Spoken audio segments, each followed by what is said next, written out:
Šiuo metu stovime prie didžiojo Vilniaus minties gimnazijos fasado, bet kasgi slepiasi už šių durų. Mūsų mylimos Vilniaus minties gimnazijos istorija, nors ir neakivaizdi, tačiau turtinga. Paklauskime mūsų mokinių, ką apie ją žino.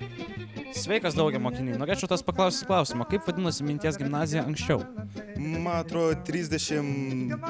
Teisingai, 40-oji mokykla. Gimnazija, jaukiai įsikūrusi Lazdynų mikrorajone, buvo vadinama kaip ir visos kitos mokyklos Sovietų Sąjungoje – skaičiumi. Tačiau neužilgo, 1996 metais mokykla pervadinta Vilniaus minties gimnazijos vardu. Pati nuostabiausia mūsų Vilniaus minties gimnazijos dalis – pats pastatas. Eik tu nakai, aš bijau pykti. Mūsų mokykloje labai daug laiptų. Vilniaus minties gimnazija, kaip ir visas Lazdynų mikrorajonas, suprojektuota atsižvelgiant į reljefą. Mūsų mokyklos architektas Česlovas Mazūras turėjo išskirtinį požiūrį šiuo klausimu.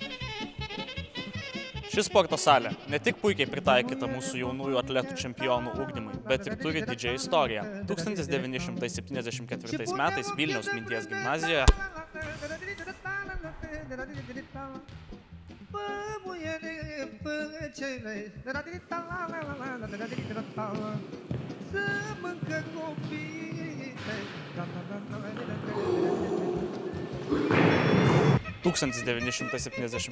metais šios sporto salės grindys buvo nudažytos geltona, žalia, raudona.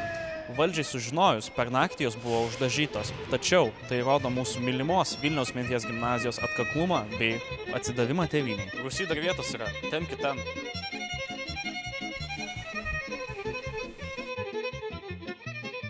Dabar mes stovime didžiajame Vilniaus minties gimnazijos muziejuje, kur yra sukaupti didžiausi istorijos lobynai visoje mokykloje.